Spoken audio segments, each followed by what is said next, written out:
name for a band.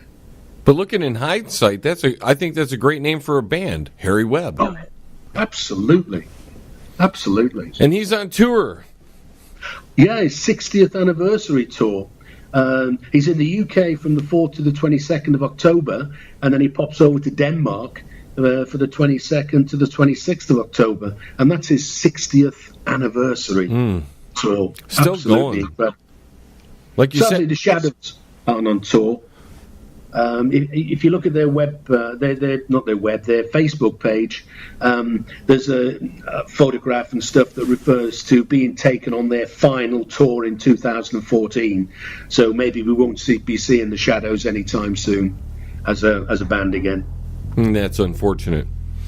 Oh, absolutely. I mean, they went through various lineups. They have been, touring on and off up until very, very recently, different combinations of them. Now sit your butt down. The John LeBang Show will be right back. And I promise you'll love it. Yes. I'd like to take a quick second here to tell you about our new sponsor, Quality One Painting. For interior and exterior painting needs, call Tom at Quality One, 313-982-2986.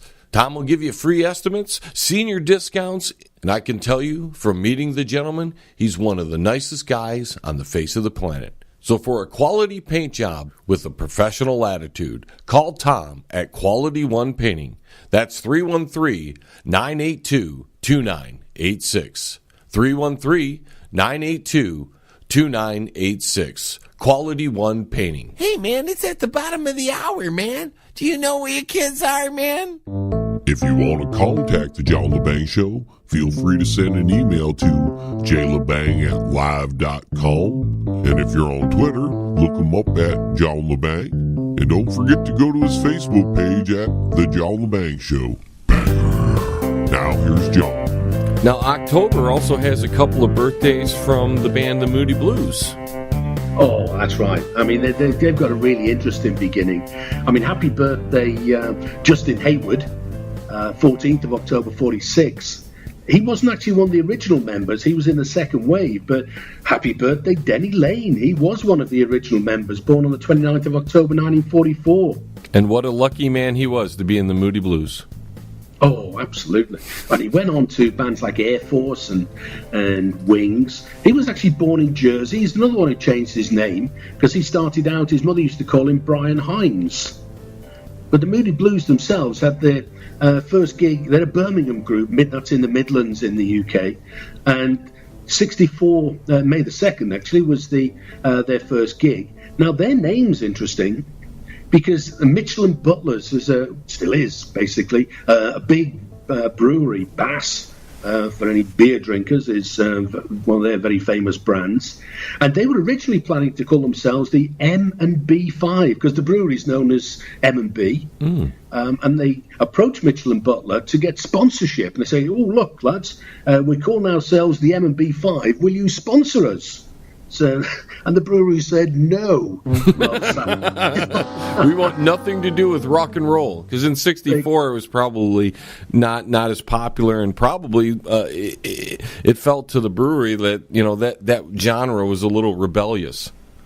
Absolutely, but I mean they liked the M&B, so they came up with the name Moody Blues, which is quite a cool name. But the first lineup, I mean, they were essentially a supergroup. Because they came from four different Birmingham groups that were very, very popular at the time. Denny Lane came from his own group, Denny Lane and the Diplomats. Clint Warwick came from Danny King and the Dukes. Mike Pinder and Ray Thomas, long-time Moody Blues people, they came from two bands, the great name, El Riot and the Rebels, who became the Crew Cats. And Graham Edge came from Jerry Levine and the Avengers, all very successful local bands in Birmingham at the time. And that's the lineup that recorded the first album, Magnificent Moodies, in the middle of '65, and also their first single, Go Now, which was a Bessie Banks cover. And Denny Lane was the lead on Go Now. That's still my favourite Moody Blues song, I think. No, I'm a Knights in White Satin fan, but what can I say? Oh, I mean, they've got a heck of a catalogue. What happened was, in '66, Denny Lane decided it was time to move on. And he set up his own band, Denny Lane's Electric String Band. And as I say before, he went on to Ginger Baker's Air Force and Wings. And the other original member, the bass player, Clint Warwick, he left around the same sort of time because he wanted a family life. He's one of these guys that wasn't really into the world of rock and roll. So he called it a day. Now, whether he still thinks that was a good idea, I don't know. You know, it's interesting, on a side note, how the groups were naming themselves back there in 64 and 65. It was a guy and then the band. A guy and then the band. Yep. Is there a history behind that? Do you know why that was a thing? I don't know, really. If you think about the 50s, well, mostly the 50s were rock and roll artists who had backing bands, but the doo-wop sort of R&B people, they tended to be groups, but they tended to just have single names. I mean, the names of birds were very popular in the 50s. You had the Ravens, the Orioles, and those 50s bands tended to just be that.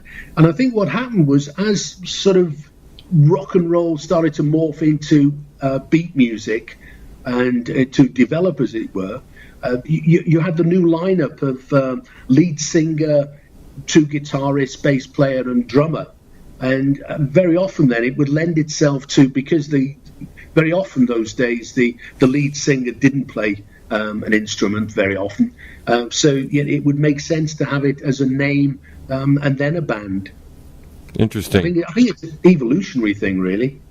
Now, when Denny Lane created the Denny Lane's Electric String Band, was he influenced by the Beatles? Because that really sounds like something the Beatles would write as a song title or an album.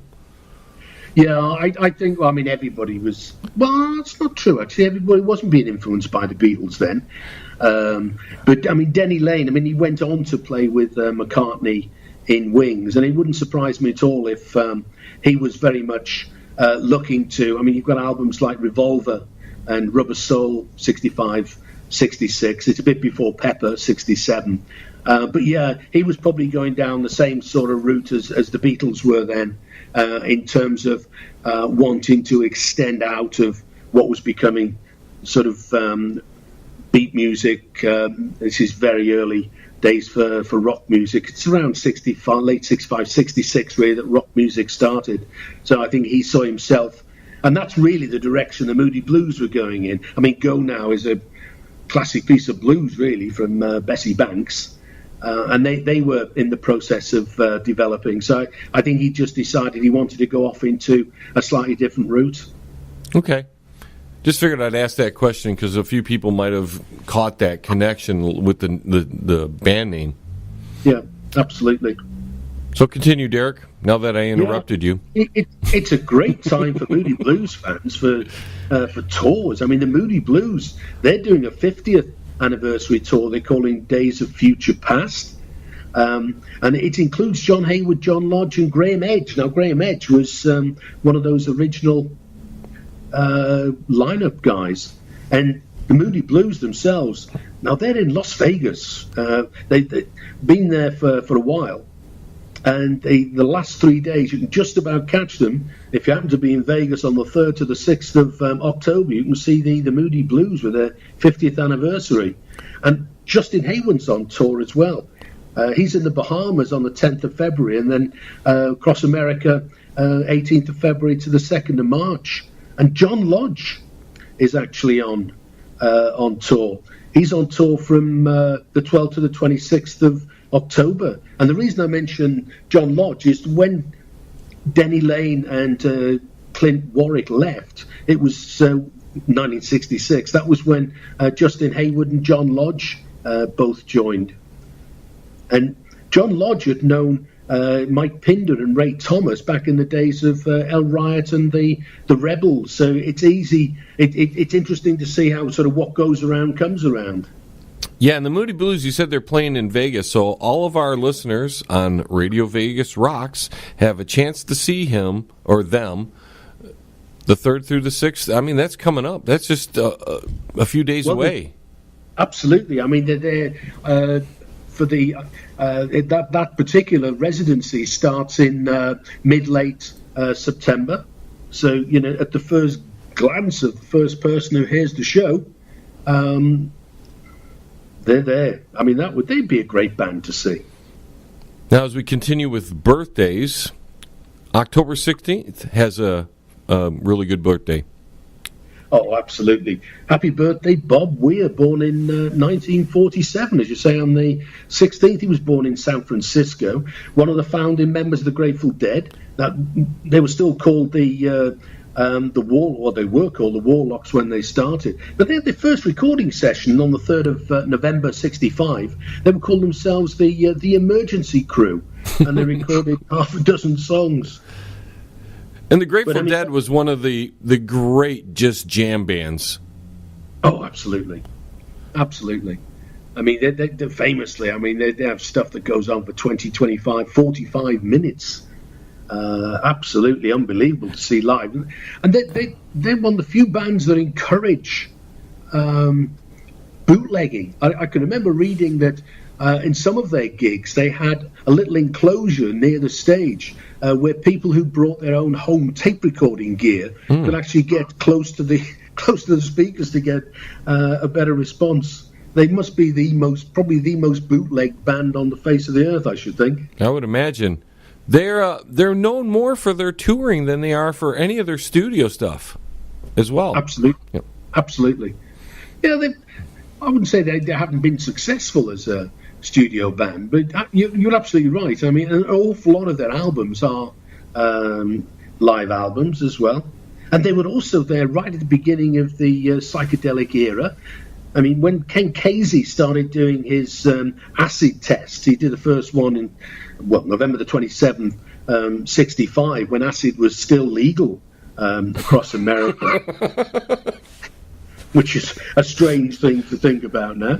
Do some LSD, man. It's free. It's government approved, man. Exactly. Well, the CIA invented it. It's got to be. I'm glad you said that, Derek. Allegedly. Mm-hmm. We've covered that. Ken Casey was very much a part of that. And he's the guy that wrote One Flew Over the Cuckoo's Nest, one of the best films I've ever seen. Definitely. And he's the one who had a bus tour across America in the mid-60s in a bus called Further that inspired Paul McCartney's Magical Mystery and the Beatles' Magical Mystery Tour. That's interesting right there. Yeah. And they debuted as the Grateful Dead on the 10th of December 1965 at the Fillmore West. And Bob Weir's on tour. That's because the Grateful Dead can't be on tour anymore. Well, no, I think, without Jerry Garcia, I find it unlikely they ever call themselves Grateful Dead. But, Bob Weir, they carried on. Various members of the Grateful Dead are pretty much continuously on tour in various combinations and under various names. But Bob Weir's around 16th of October to the 20th of January, so plenty of chance to see Bob Weir. In America and Mexico, he pops over the border there. One point. Yeah, we don't talk about Mexico very often when we're talking about these tours, so that's an interesting add to the tour. That's right. Not many bands seem to get to Mexico. Quite a lot seem to get to Russia and Eastern Europe at the moment, I noticed. Well, since the wall came down, and AC/DC was one of the first bands to actually play in Russia after that happened, I think they've westernized themselves enough to where music and rock music in general has grown pretty big over there. Oh, absolutely. Well, they were, even under the communist days, in Russia, there was a big black market for Beatles LPs and other Western sort of rock and roll stuff. So I think the market's always been there. Yeah, a lot of people don't fathom that, but at a time in Russia, you couldn't just turn on the radio to hear all these great bands we're talking about, and to get records from them was even harder. Absolutely. It wasn't much better, actually, in the UK. Up until 1967, the BBC had the official monopoly on music, and they had 3 or 4 different channels, and they had something called the Light Service, and that only played a smattering of sort of pop music and rock music. But about 1960.